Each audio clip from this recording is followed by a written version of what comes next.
Quiero que lo hagamos para que puedan estar en pie los hermanos en el capítulo 19 del Evangelio según Juan, capítulo 19, verso 25, en el nombre de Jesús. Leemos pues la palabra de Dios, verso 25 al 27 vamos a leer, dice la palabra del Señor. Vamos a ver si ese es, si ya está en pantalla o ya está en sus Biblias.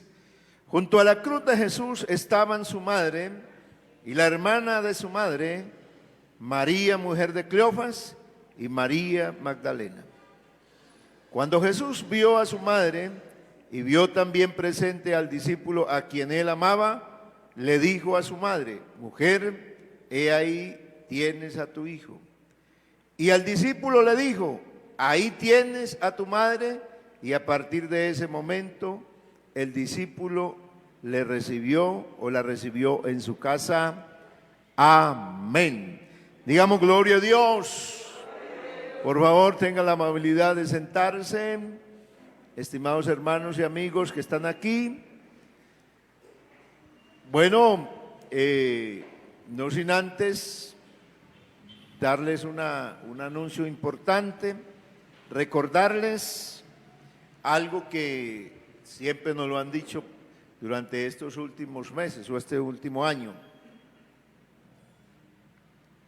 y es el autocuidado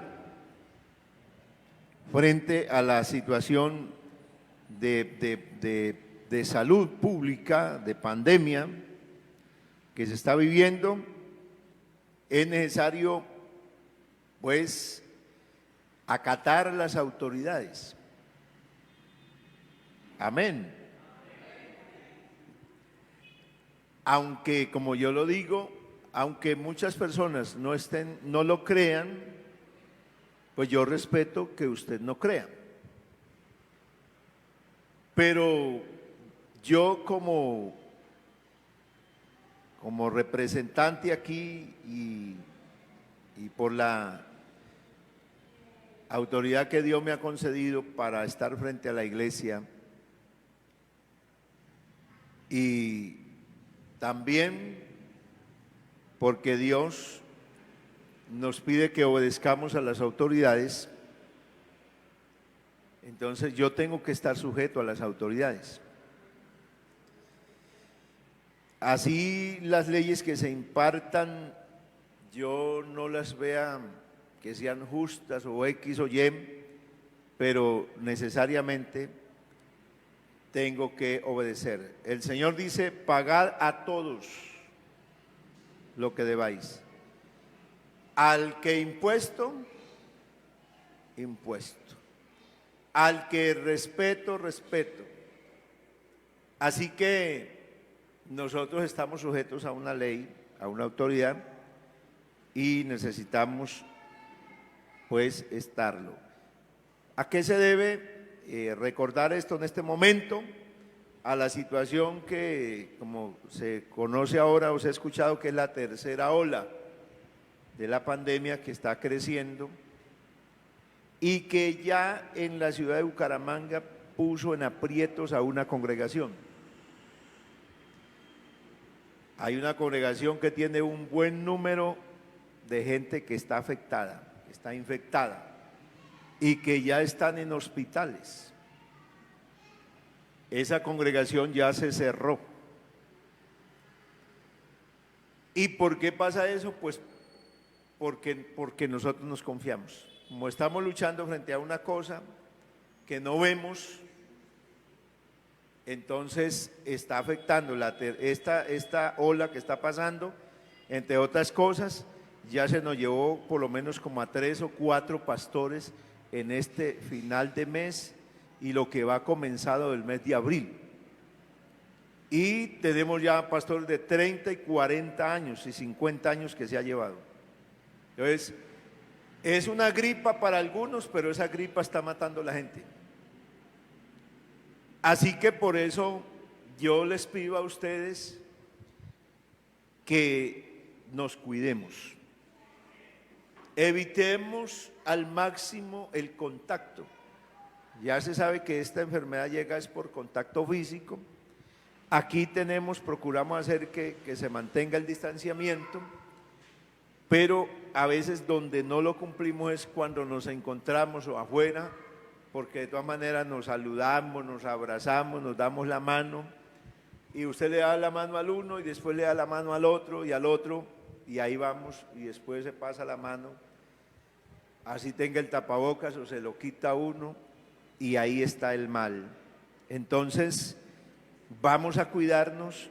Yo le suplico, como dice el hermano Álvaro Torres, él usa ese término, dice: yo le suplico a ustedes, pastores. Entonces, yo también le suplico a la iglesia que nos cuidemos por nosotros, porque es muy triste estas cosas que están pasando, son muy tristes. Y sabemos que Dios está con nosotros, pero aquí también está probándonos Dios qué tanto obedecemos. Porque lo que se ha caracterizado en este último tiempo es la desobediencia, ¿oyó? Lo que hemos visto que aflora en el ser humano con toda la fuerza es la desobediencia. Así que, bueno, vamos a obedecer. Gracias por ese amén. Vamos a obedecer y vamos a pedirle al Señor que nos ayude para que así podamos. Yo no quisiera ¿y quién va a querer que se cierre un templo? Y peor, ¿quién va a querer que se nos enfermen los hermanos? Pero en algunas partes ya está pasando. La costa del distrito 35 están cerradas todas las congregaciones del distrito 35, porque allí ya fallecieron pastores y hay cantidad de hermanos enfermos en la clínica, pero la gente ya estaba diciendo que eso era una mentira, que no sé qué más, pero la gente se enfermó de una mentira. Entonces creo que hay una realidad y es importante que nosotros acatemos la autoridad. Vamos a hablar del ejemplo de Jesús para la familia, porque tiene que ver con lo que estoy hablando. De poder creer a lo que dice la autoridad, porque lo que dice aquí la palabra del Señor, ella es la máxima autoridad. Amén. La palabra de Dios es la máxima autoridad y ella nos manda ¿a qué? A que obedezcamos a ella, o sea, a Dios, que es el dueño de la palabra. Gloria al Señor. La familia es y juega un papel importantísimo en la vida de todos los seres humanos. Procedemos de una familia. Gústenos o no nos guste el papá o la mamá que nos tocó, pero procedemos de una familia. Y al seno de las familias es donde se viven muchas cosas. Los conflictos más grandes se viven en la familia y los más continuos. Así que para el Señor Jesús fue importante la familia. Y la familia de Jesús también pasó por crisis. También tuvo inconvenientes. En la familia de Jesús también había ciertos problemas. Recuerde que Jesús, cuando llegó a Nazaret, los hermanos así irónicamente le dijeron: oiga, venga, usted que ahora es que ya no trabaja aquí con nosotros, ahora que se fue de aquí, ahora es que se volvió predicador, que se volvió profeta. Ahora dice que usted que hace señales. ¿Por qué no hace esas señales que hiciste por allá en Capernaum? ¿Por qué no las hace aquí en Nazaret? Para que la gente le crea y lo siga. Y la Biblia dice que eso le decían a él, porque ellos no creían. Así que Jesús tenía una familia que también tenía conflicto con él mismo, no le creían. ¿Y qué dice la Biblia? Que Jesús hizo muchos milagros allá en Nazaret. Dice que no hizo milagro por causa de la incredulidad de ellos. Así que las situaciones en la familia no fueron ni ajenas en la misma de Jesús, donde había un papá que se llamaba José y María, porque ellos tenían unos hijos ahí, y Jesús, que se creía que era hijo también de José. Pero que nosotros tenemos la Escritura y sabemos que Jesús es el Hijo de Dios. Bendito sea el Señor. Pues es en la familia donde se viven conflictos difíciles, pero también es importante saber que en la familia es donde se pueden vivir cosas también muy gratas, muy lindas y grandes. Pero que hay que estar dispuestos. ¿Para qué? Para que cuando afloren los conflictos y las situaciones en medio de una familia, también podamos estar dispuestos ¿a qué? A que se tomen medidas para que haya una solución a esas situaciones que se presentan en medio de una familia. ¿Se puede tomar buenas decisiones en medio de los conflictos? Jesús nos enseñó que aún en los peores momentos de la vida se pueden tomar decisiones y buenas, o sea, decisiones sabias. Estos dos versos que acabé de leer, o tres de las Escrituras, muestran a Jesús en el momento más crítico de su existencia humana. Porque estaba como en la cruz colgado. Estaba en la condición más deplorable, hablándolo en el sentido humano, porque Jesús estaba completamente desfigurado, su carne había sido totalmente lacerada, pero era un objeto que impresionaba, porque Jesús había sido despojado de su ropa. En el siglo I, los hombres cuando se enamoraban de una mujer se enamoraban o de los pies o de los ojos. Era lo único que les podían ver. En el siglo XXI ya la gente ni se viste. Así que es como un poquito, entre comillas, normal. Pero en el siglo I, una persona desnuda era una cosa impresionante. Pues Jesús, mi Cristo, estaba desnudo. Así que la escena era bastante impresionante. Pero ahí tenía compañía. ¿Quién acompaña a una persona en el peor momento? Un familiar. Ahí con ese familiar donde a veces se presentan situaciones y conflictos, son la gente que estará también dispuesta para ayudar a quien está en el peor momento. Jesús lo estaba en el peor momento de su vida, humanamente hablando, porque estaba viviendo el dolor en su propia carne. Estaba pasando por el sufrimiento más grande. Pero el Señor no se quedó en medio del sufrimiento, sino que Él reaccionó frente a lo que iba a pasar en el futuro con su misma familia. Hizo previsiones para el futuro. Está su mamá ahí, está su madre ahí, junto a la cruz, está su tía, porque dice que estaba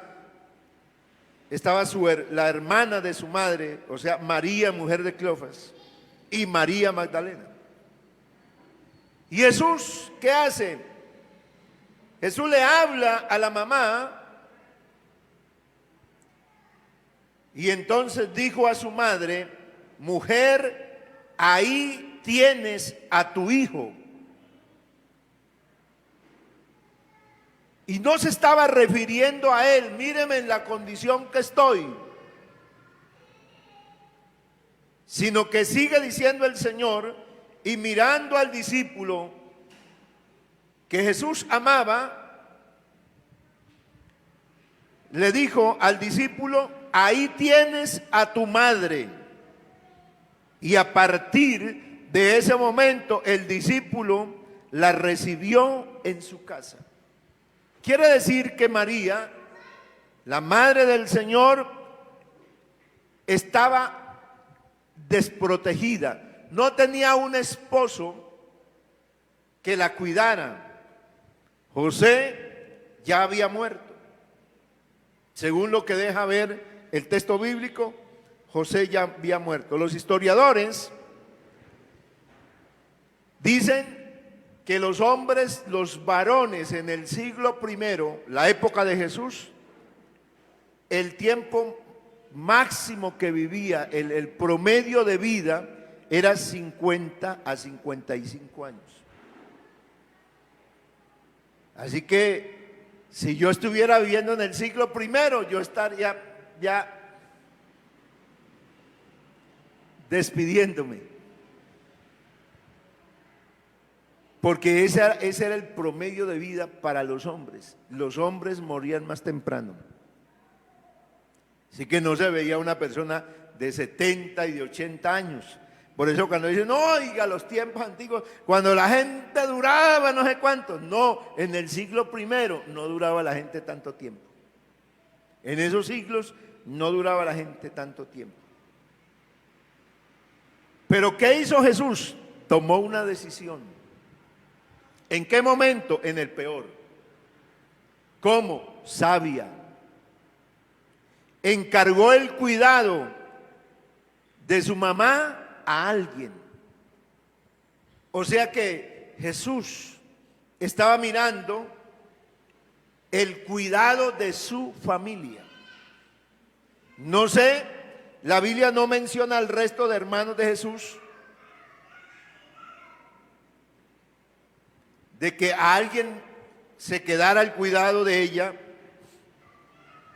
porque incluso después los que fueron incrédulos llegaron a ser discípulos también. Los hermanos de Jesús también creyeron en él y fueron discípulos. Ahí habla, la Biblia dice Jacobo, hermano del Señor. Así que también fue un discípulo, pero quien Dios o quien el Señor Jesús le entregó la tarea de cuidar fue a Juan. Desde ese momento le recibió en su casa. Así que nosotros podemos ver que sí es posible, en medio de situaciones muy adversas y difíciles,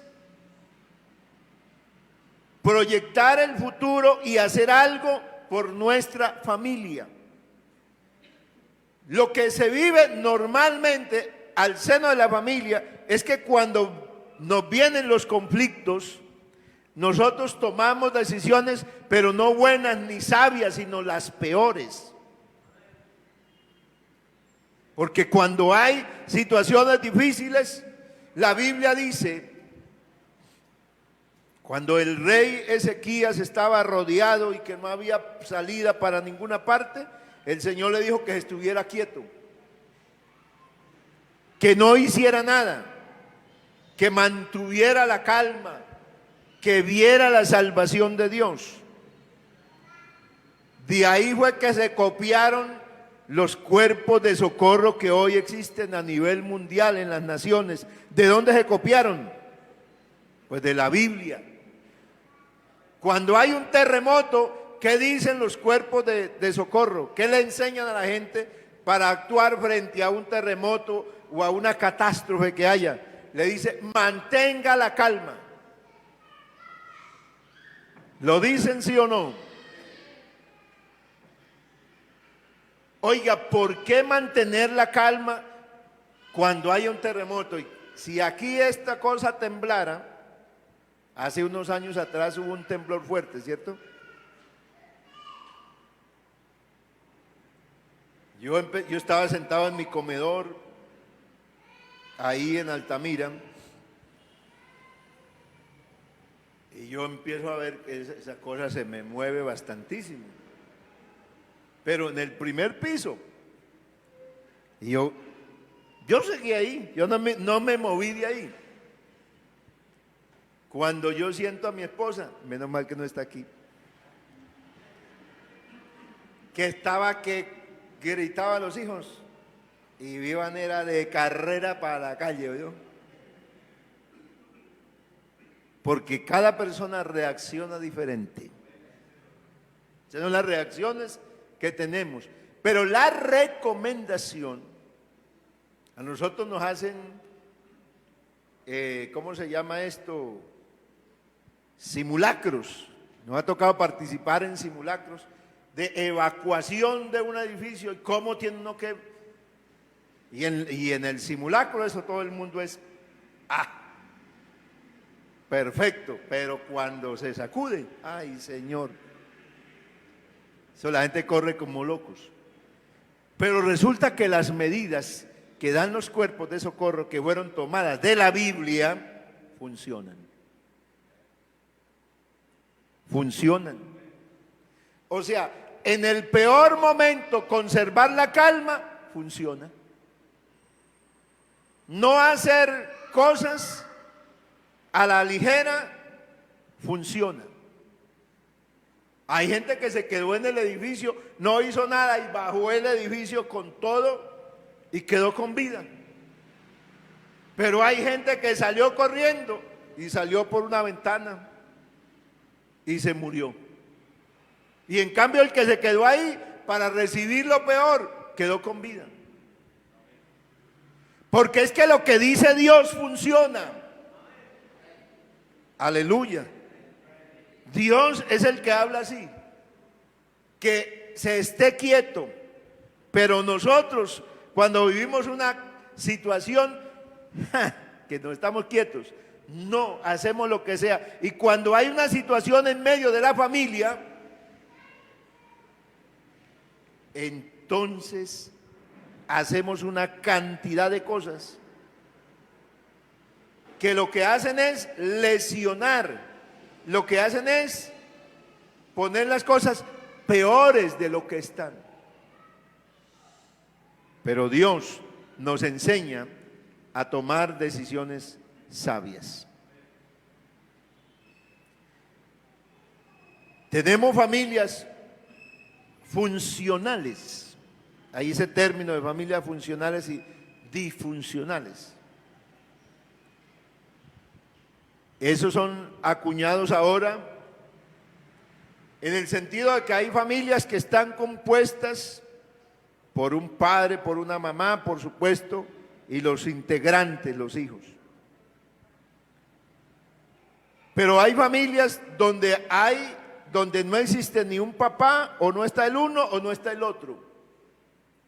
O donde están los dos, pero los hijos se han ido. Y no por las razones que dice la Biblia, por tanto dejará el padre, madre y el hijo a papá y a mamá y se unirá a su mujer y los dos serán una sola carne. Porque esa es la única causal por la cual un hijo se puede ir de la casa y Dios lo bendice. Amén. Pero hay gente que se va por rebeldía. porque no quiere estar más. Porque hay familias entonces que no funcionan. Hay hogares que no funcionan bien, es disfuncional. Entonces, por eso las cosas que suceden hacen que la gente tome decisiones. Pero ahí es donde el Señor llega con la palabra. ¿Para qué? Para decir, aún en lo peor de las circunstancias y de las situaciones, se puede tomar buenas decisiones. No es que me pasó tal cosa, es que mi esposo me falló. Yo ya tengo una decisión, me separo de él, no voy a volver nunca más. Hay gente que toma decisiones así y se va y se acaban las familias, porque a veces no solamente se trata de salvarme yo. Una decisión en familia debe tener un análisis, debe tener una reflexión. Si mi decisión solamente me favorece a mí, pero desfavorece a otros, entonces mi decisión no es sabia. Porque yo tengo que actuar o debo actuar en razón a el bienestar, ya no solamente el mío, sino en el bienestar de todos. La Biblia me enseña que yo debo tener cuidado no solamente de mí, sino también por los demás. Así que mis acciones deben ir dirigidas a proteger a los demás también. Jesús, eso fue lo que hizo.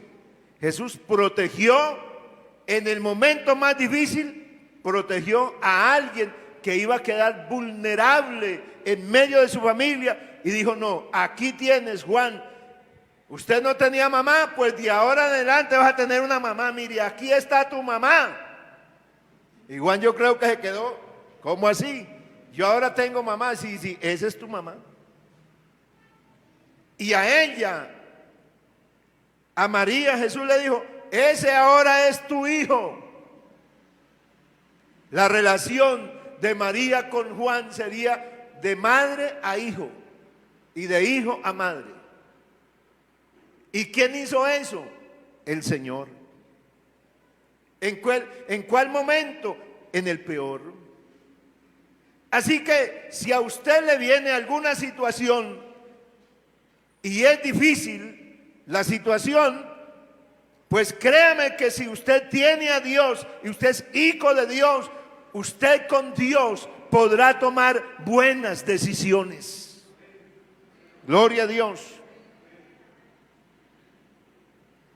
Deshacerse de la familia o deshacerse de alguien por las cosas que nos toca vivir, a veces resulta y se ve como el mejor camino. Pero no tendrá un fin bueno si no es Dios el que te dice que ya no hay más salida. Porque habrán casos, porque hay casos de casos. Hay situaciones que no se pueden remediar, porque tampoco Dios aprueba que alguien viva en una situación donde está recibiendo maltrato continuo, donde está siendo objeto de toda clase de mal y que alguien siga viviendo así. No, Dios no aprueba eso, porque Dios no aprueba lo malo. Amén. Pero Dios ayuda al hombre a salir de lo malo. Amén. Dios cambia situaciones malas, porque esa es la especialidad de Dios. Y las situaciones malas, ¿dónde están? Pues arraigadas en el corazón del hombre. Claro, es la mente pervertida y torcida del hombre, influenciada por la obra del maligno, la que lleva a que el hombre opere tantas cosas tan trágicas y tan horribles, porque uno está mirando no es que el hombre ahora esté haciendo estos actos horribles, horripilantes. No es de ahora, es que ahora se informan. Ahora salen a la luz. El ser humano siempre ha sido malo. Siempre ha cometido actos malignos. Pero ahora han salido a la luz, o ahora como que los hace y se complace y no le importa, porque mire las leyes que hay ahora, fuertísimas, terribles. Pero ¿usted cree que eso detiene al ser humano? No lo detiene. Pero hay uno que sí es capaz de detenerlo: Dios. Pero ¿cómo lo hace Dios? Se pone como ejemplo Jesús. Así que Jesús es el modelo para llevar a cabo una tarea difícil, porque hay tareas difíciles. La tarea más difícil que nosotros podemos y que nos toca enfrentar es resolver situaciones que se suscitan en medio de nuestra casa. Se suscitan situaciones que se pueden convertir en problemas difíciles y nacen de la nada, pero se convierten en una cosa difícil. Ahí es donde se necesita tener a Dios para que nos ayude a poder actuar y remediar esos problemas difíciles que nos presentan y buscar una solución. Amén. Así que llevársela bien con las personas y con los miembros de la familia, escúcheme bien, llevársela bien puede ser algo doloroso, porque recuerde que nosotros somos buenos para fingir. El ser humano tiene especialidades.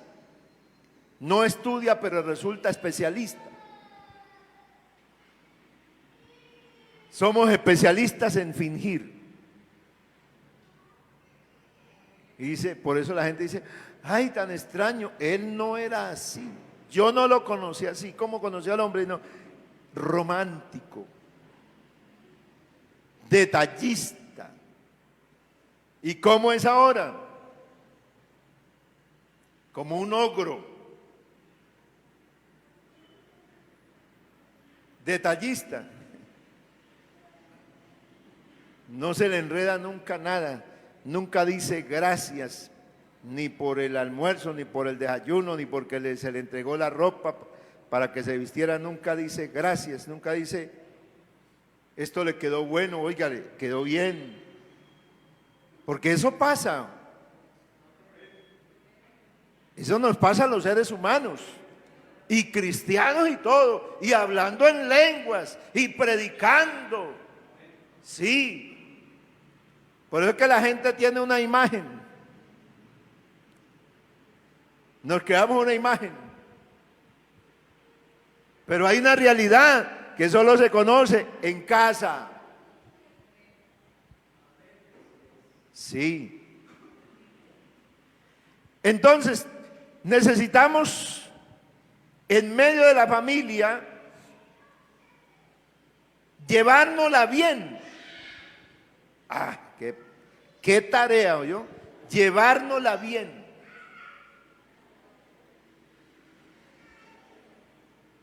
Pero ¿cómo se puede uno llevarla bien con alguien que siempre le lleva la contraria? Por eso la tarea es difícil. Porque los conflictos ocurren fácilmente. Son fáciles de desatarse, pero difíciles de resolverlos. Así es. Las cosas, uno se tropieza no con el púlpito. Usted sabe que yo voy a salir aquí corriendo, y yo no voy a salir corriendo de frente al púlpito, porque ya sé que me voy a tropezar. ¿Por dónde cree que me voy a tropezar yo? Pues por algo que no veo. Y si yo llego a salir corriendo ahí, una tablita, una esquinita está un poquito levantada, ¡pum!, eso me tumba, pero yo no lo veo. Los conflictos no se arman de cosas grandes, son de cosas pequeñas. El irrespeto y todas estas cosas que se perdieron en la humanidad y que empiezan a socavar en medio también de la iglesia,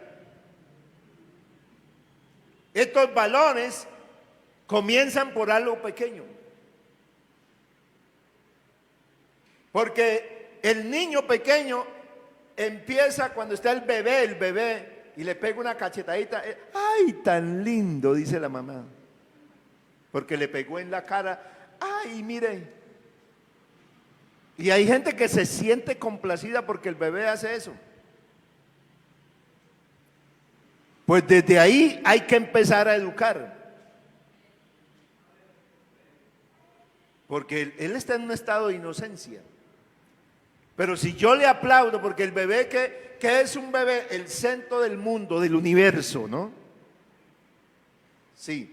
Porque como a él todo el mundo lo mira, a él todo el mundo lo consienta, todo el mundo le llega, entonces él se ve como el centro del universo, o sea, él es el objeto de atención. Entonces todo lo que haga él debe ser lindo.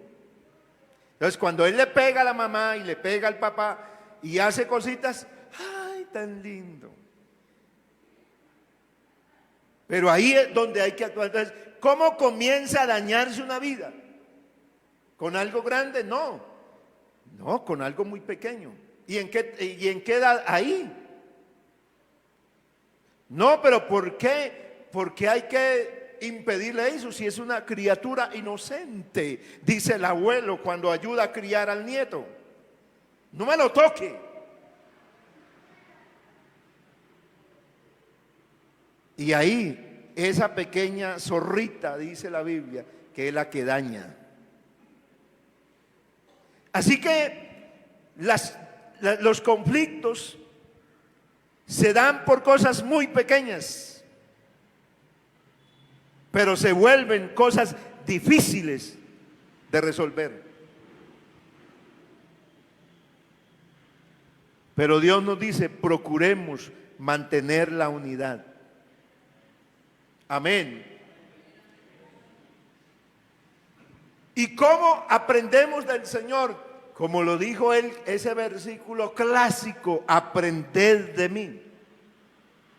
Un principio que es el más grande para un ser humano. Aprender el principio de la humildad.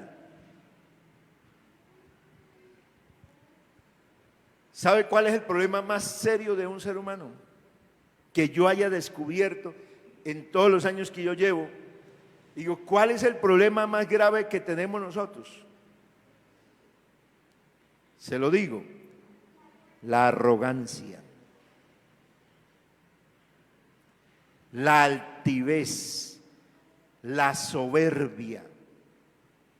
Es el pecado más grave. ¿Y sabe por qué? Ese nos lo heredó Satanás. ¿Qué fue lo que hizo Satanás allá en el cielo? El ángel, antes de ser Satanás. Soberbia. Se llenó de orgullo. Se alzó. Y dijo, voy a hacer el trono más arriba que el que tiene Dios. Y seré también semejante al Altísimo. Yo no he visto ningún otro problema más grave en el ser humano. No, el problema grave es que él es esto, que él es aquello. No, pero es que todo eso nace de una sola cosa. Porque la arrogancia del hombre es la que no nos deja nunca aprender lo que el Señor dijo. Aprenda de mí el principio de la humildad. Aprended de mí que soy manso y humilde de corazón y hallaréis descanso para vuestras almas. ¿Qué es aprender la humildad? Lo más difícil, porque el ser humano no es humilde cuando no reconoce. El ser humano es orgulloso es arrogante y es altivo cuando cree que no se equivoca, cuando cree que él no pierde. ¿Sabe cómo pruebas a una persona si es altiva? Póngase a hacer un jueguito cualquiera, el más sencillo de los juegos, y que pierda.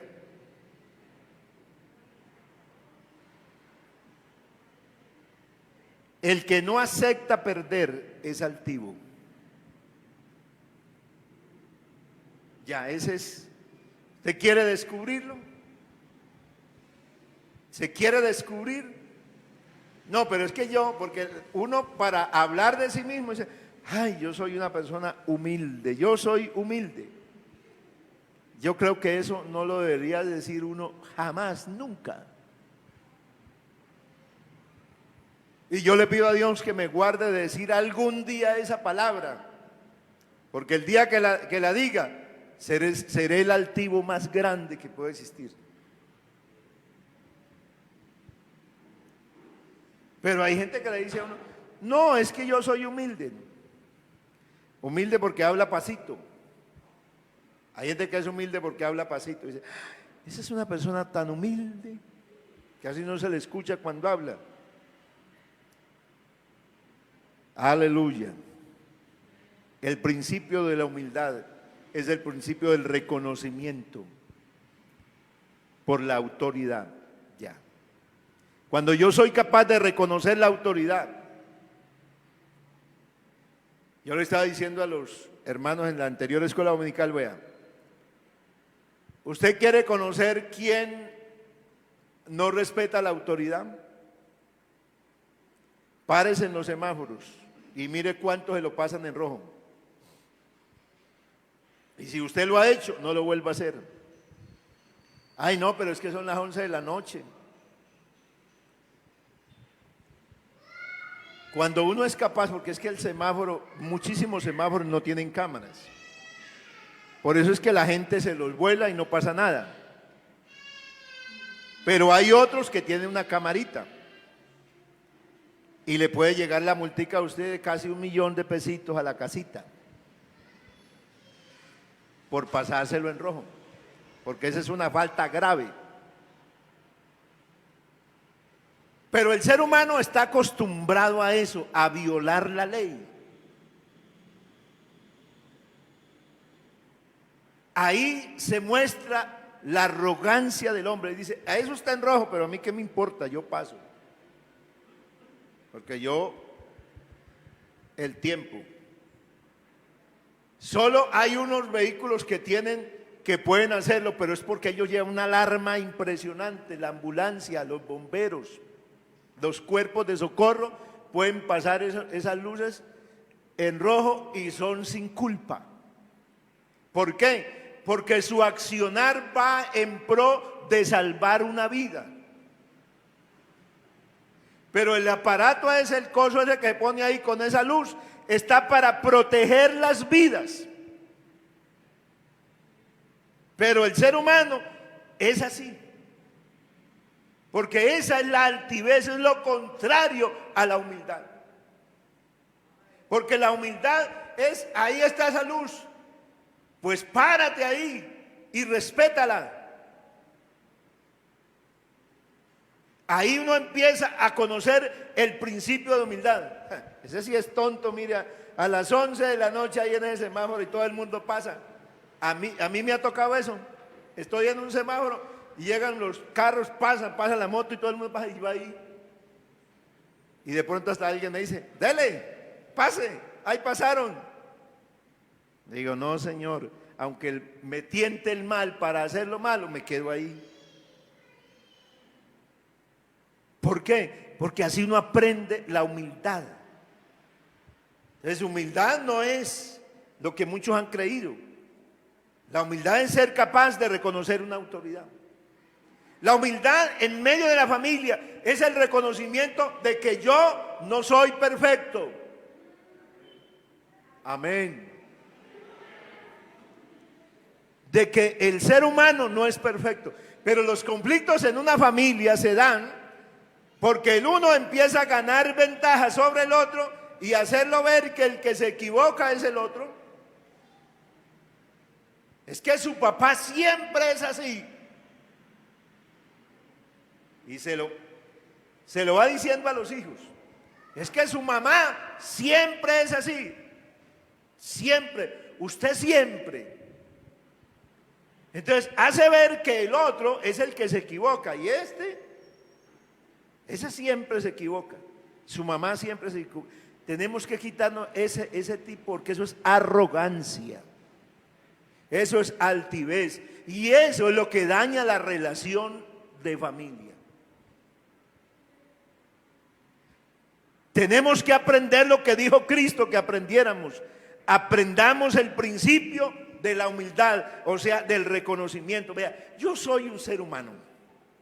Eso no te olvides de esa presión que dice este pastor. No, es que yo soy un cristiano aquí, yo soy el pastor, es que yo soy el diácono, es que yo soy el líder. No, aquí no vale que sea líder de qué. Porque por eso, por aferrarnos a la imagen, es que hemos dañado la familia.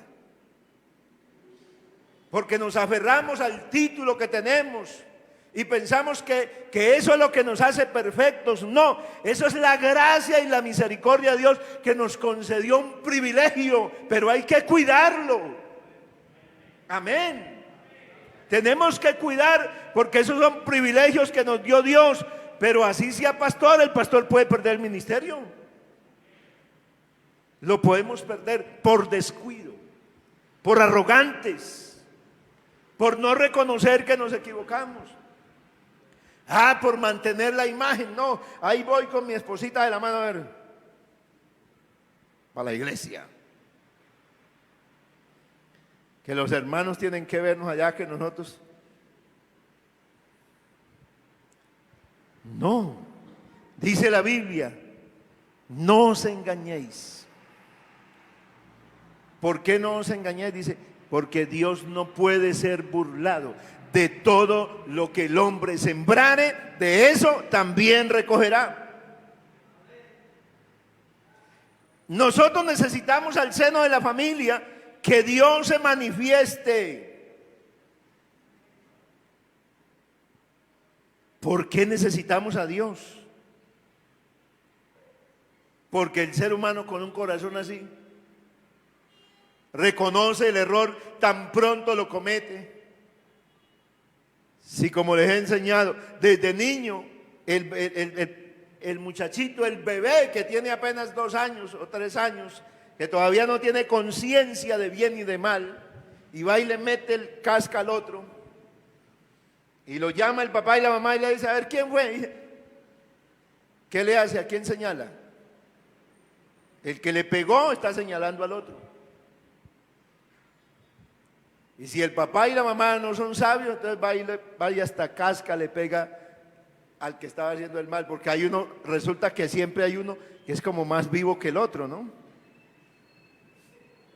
En las familias a veces pasa eso. Pero claro, la inteligencia siempre será para hacer lo malo. Entonces siempre estaremos, porque eso nos lo metió allá el maligno, desde que le puso a Eva y a Adán. ¿Y dónde estás, Adán? Yo estoy por aquí escondido. ¿Y por qué estás ahí escondido? No, la señora esa que usted me dio.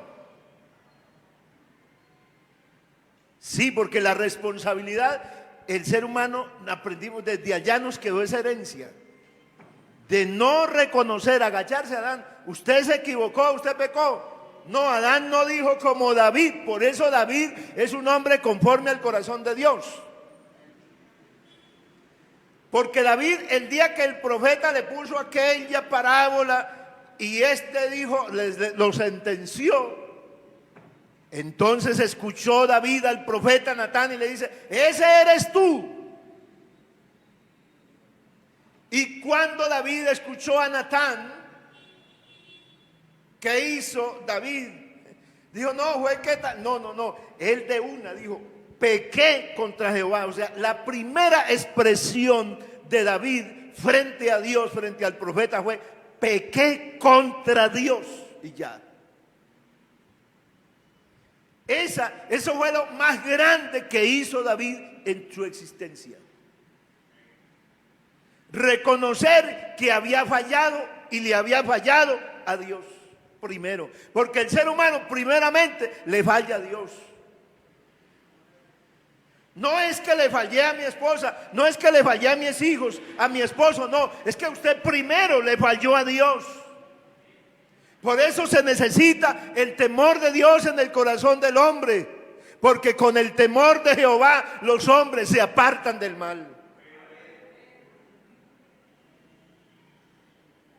Así que desde ahí el ser humano es eso. Nosotros somos seres humanos, somos cristianos porque hemos recibido a Cristo, pero estamos en esta caparazón que se llama carne. Amén. Y de la cual no nos podemos confiar. Por eso tenemos que crucificarla. Por eso Pablo dijo: con Cristo estoy juntamente crucificado. ¿Qué? La carne.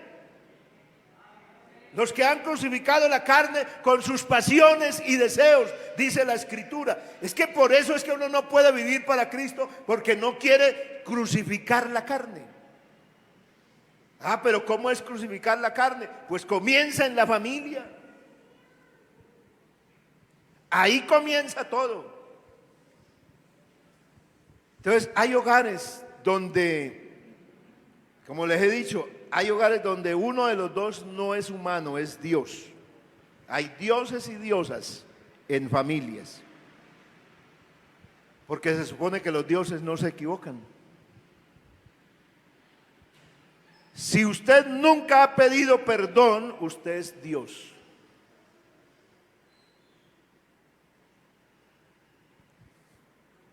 Así, usted es Dios. Porque el único que no se equivoca es Dios. Él es perfecto. Pero si usted no es, entonces usted y yo nos equivocamos. Y los que nos equivocamos debemos pedir perdón. Amén. Sí, debemos pedir perdón. Yo le aconsejo a los matrimonios, ¿qué le aconsejo a los matrimonios? Eso: aprenda a pedir perdón. Pero es que ella siempre es la que se equivoca, hermano, pastor. Es que ella es la que siempre... ¿Y yo por qué tengo que pedirle perdón? O viceversa, no es que él siempre es el que se equivoca. No, las fallas siempre tienen que provocarse de un lado y también del otro. Pero el Señor nos enseña. Gloria a Dios. Ámense sinceramente unos a otros, aborrezcan lo malo y apéguense a lo bueno. Dice Romanos 12, 9 y 10 en la versión Dios habla hoy. Ámense como hermanos los unos a los otros, dándose preferencia y respetándose mutuamente. ¿Se ha perdido el respeto hoy? Jesucristo, eso lo gritan. A nadie respetan hoy. Vea, todo el que tenga un puestico de autoridad, alístese, porque para allá le va piedra, barro, lodo y todo lo que se pueda. La gente no tiene hoy respeto por la autoridad ninguna. No hay ninguna autoridad que le sirva a nadie. Así es. La gente condena, por ejemplo, la fuerza pública llamada policía, y dicen: toda esa gente es mala. Pero allá entre ellos hay hermanos de nosotros, cristianos. Amén. Hay hermanos que conocieron al Señor allá en las fuerzas militares y allá están. Y Dios los cambió. Si eran, ya no son.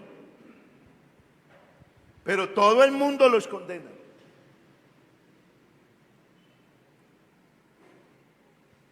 Hoy nos toca pedirle una de las cosas que uno tiene que repetir a los hijos es respeto, respeto, respeto, respeto, respeto, respeto, respeto, respeto.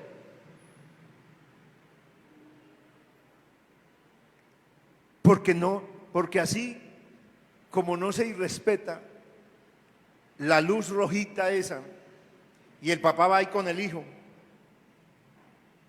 en el carrito y no respeta la luz, ¿qué le está enseñando al hijo? Pero le pide que respete. Por eso es que los mensajes no funcionan, porque nosotros hacemos una cosa, decimos una cosa y vivimos otra. Pero el Señor nos enseña a dar una enseñanza clara, a que nos amemos sinceramente, a que aborrezcamos lo malo, a que nos apeguemos a lo bueno. No es que todo el mundo lo hace. No, si todo el mundo lo hace. Yo les digo de pronto a veces a mis hijos o a mi Juanda, ay, no, es porque fulano de tal, y vea, mal de muchos, consuelo de tontos.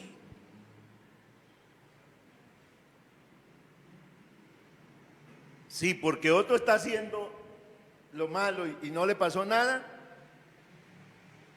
Entonces, si ese es mi consuelo, eso es una tontería. Yo debo aprender en Dios que el Señor me enseña a aborrecer lo malo, a pegarme a lo bueno, me enseña a amar sinceramente y me dice que dé preferencia a la familia. Hay gente que se la lleva bien con todo el mundo, en la calle, en el almacén, en el trabajo, y en la casa se la lleva mal con todo el mundo.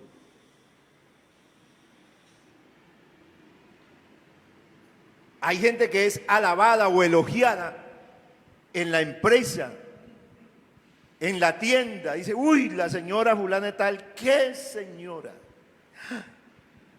qué mujer, qué colaboración. Y pregúntenle eso en la casa. Y viceversa. Así que nosotros necesitamos aprender. ¿A qué? A amarnos, a aprender el principio de reconocimiento. Yo he tenido que decirle a los hijos que me perdonen. Sí, porque yo me he equivocado. No crea que no me he equivocado.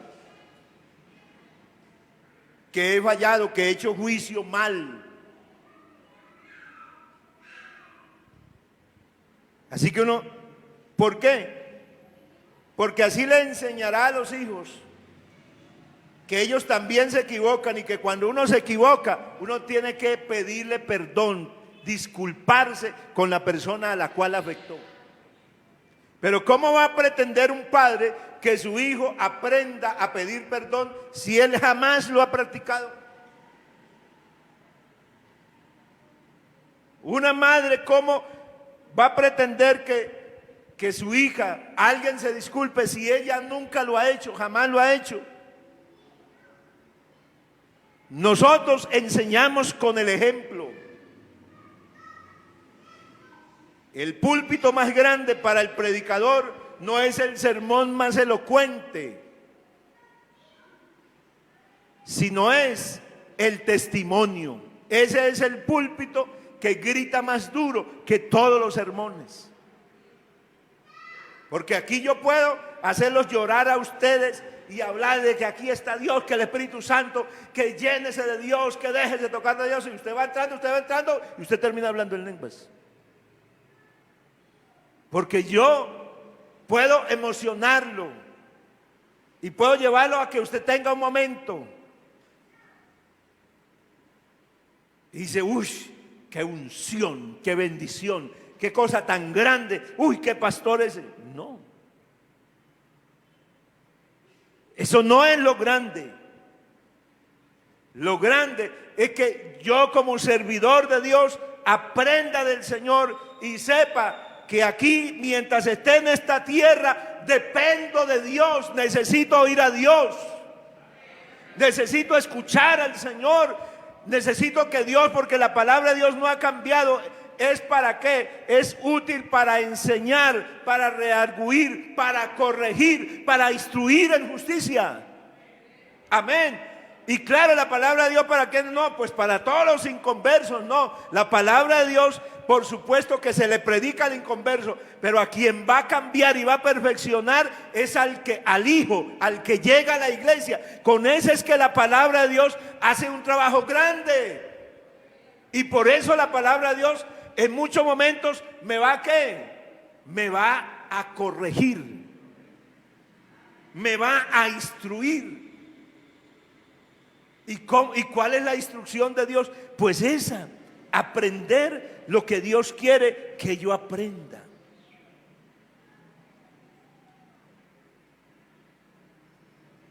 Os ruego, hermanos, por el nombre de nuestro Señor Jesucristo, que habléis todos una misma cosa y que no haya entre vosotros divisiones, sino que estéis perfectamente unidos en una misma mente y en un mismo parecer.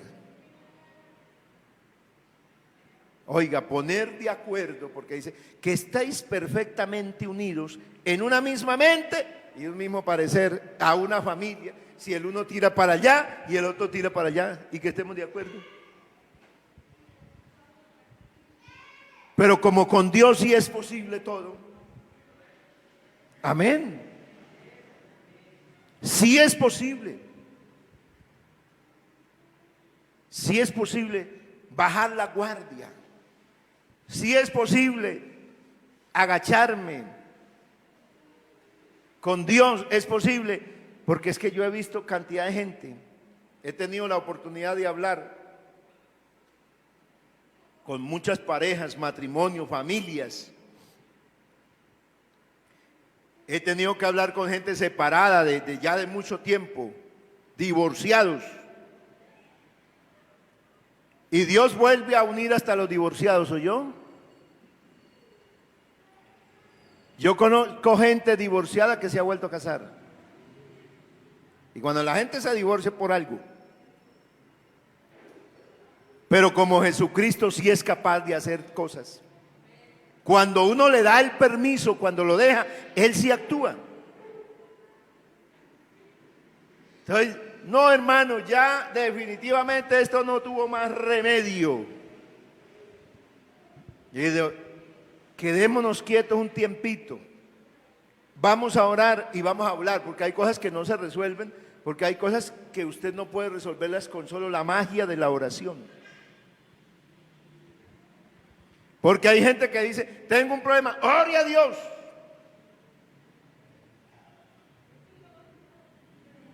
No, hay cosas que hay que actuar. Que alguien, que se tienen que enfrentar. La persona está enferma y ¿a dónde tienen que llevar al enfermo? Pues al médico. Si usted tiene un problema en la familia y usted no lo puede solucionar allá porque eso no hay manera, pida ayuda. Si yo me estoy ahogando porque no sé nadar, ¿qué cree que voy a hacer? Pues voy a tratar de chapalear y sacar alguna mano, alguna cosa, porque si yo pudiera, si yo supiera nadar, pues yo mismo me salía. No necesitaba pedirle ayuda a nadie. Pero como no sé nadar y me estoy ahogando, entonces necesito que alguien me salve. Hay familias que necesitan que alguien intervenga para que la mano de Dios se manifieste. Amén. Porque póngalos de acuerdo. A ver, yo he reunido a gente y el uno está allí en esa esquina y el otro está en la otra esquina. Y el uno le tira una pedrera, cuando le toca el turno a él, eso es para allá. Y cuando le toca el turno a ella, para allá. Entonces, ¿quién tiene la razón? Los dos. ¿Qué hago yo? ¿Quién tiene la razón? No es que yo tengo la razón, hermano, usted tiene la razón. Totalmente de acuerdo con usted. Usted tiene la razón sobre lo que usted en su manera de interpretar y lo que usted vive, usted tiene la razón. Y hermanita, usted también tiene la razón. Pero escuchen esto.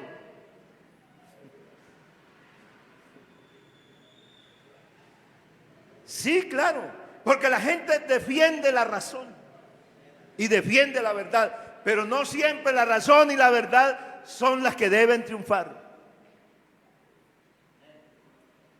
Porque en los conflictos hay razones y verdades.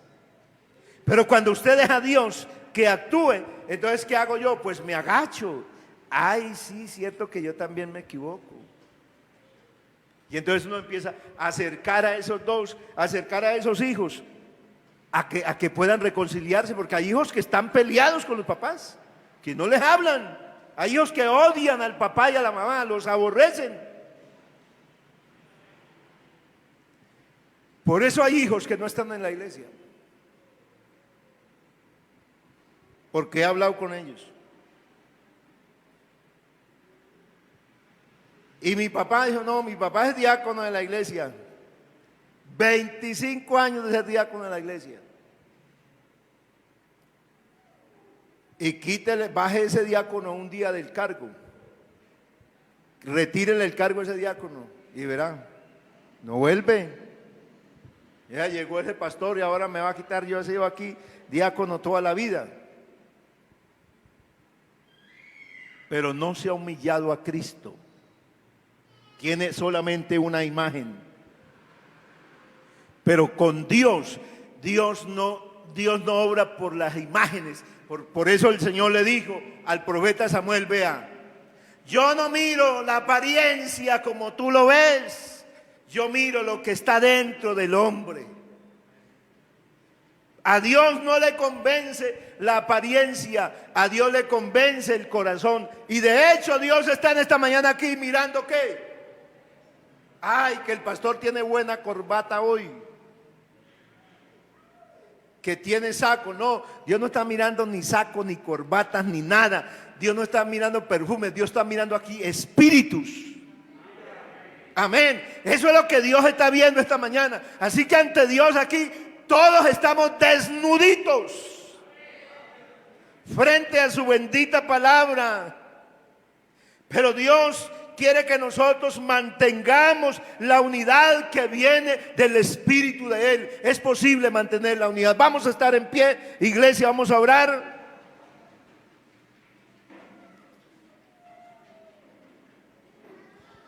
Vamos a decirle a Dios que nos ayude, que Él que es nuestra paz, que de ambos pueblos hizo uno, derribando la pared intermedia de separación, aboliendo en su carne las enemistades, la ley de los mandamientos expresados en ordenanzas, para crear de sí mismo de los dos un solo y nuevo hombre, haciendo la paz. ¿Quién es capaz de acabar con las enemistades? Dios. Dios. Hace de los dos, hizo de los israelitas, que era un pueblo arrogante y altivo, y de los gentiles, que eran otro pueblo altivo y arrogante, y los unió. Mire la iglesia primitiva, mire los apóstoles. ¿Quiénes eran? Juanito, el apóstol Juanito, Juanchito, el más tierno de todos, que habla solo del amor. Míralo como era Juanito. Ese no era tan tierno. ¿Sabe cómo lo llamaban? Boanerges, hijos del trueno, a los dos. Eran de esos así, macheteros. Le dieron a esos, vea, a esos samaritanos que necesitan fuego del cielo. Todas las ciudades de Samaria, esa cantidad de rebeldes, que necesitan ellos? Fuego del cielo, que descienda así como en los tiempos del día, que los mate a todos. Así eran ellos. Pero los hizo de ellos, porque allá en Samaria había gente que Dios necesitaba salvar. Amén. El Señor los corrigió, le dijo, no se equivoquen, yo no vine a perder las almas, yo vine a salvarlas. Se unieron los samaritanos con los judíos, se unieron los gentiles con los judíos, se unió Saulo, el peor de los enemigos de los cristianos, se unió con ellos, porque hizo de los enemigos un pueblo y puso la paz de Dios ahí. Si tienes un enemigo en tu casa, no sé, hay hijos que se convierten en enemigos de la mamá, Le hacen la vida pero de cuadritos. Hay hijos que dicen que aman al papá y a la mamá, pero lo único que le hacen es desobedecerle y hacerle toda clase de males. Se volvieron enemigos de esa mujer que tanto les dio. Pero Jesús, aleluya, abolió las enemistades en su carne, las quitó y nos reconcilia. No sé cuál sea la situación de cada uno de nosotros, solo sé que Jesús está aquí para proveer una salida para alguien que esté pasando la peor de las circunstancias. Jesús es capaz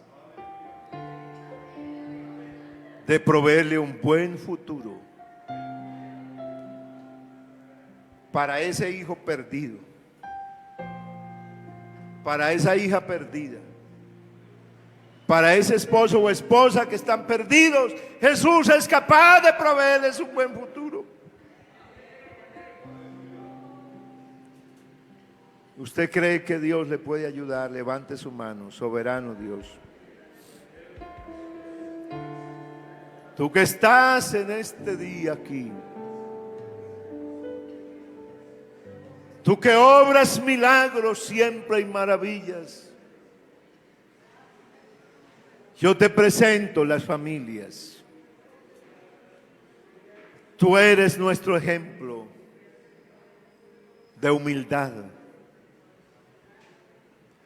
Tú eres nuestro ejemplo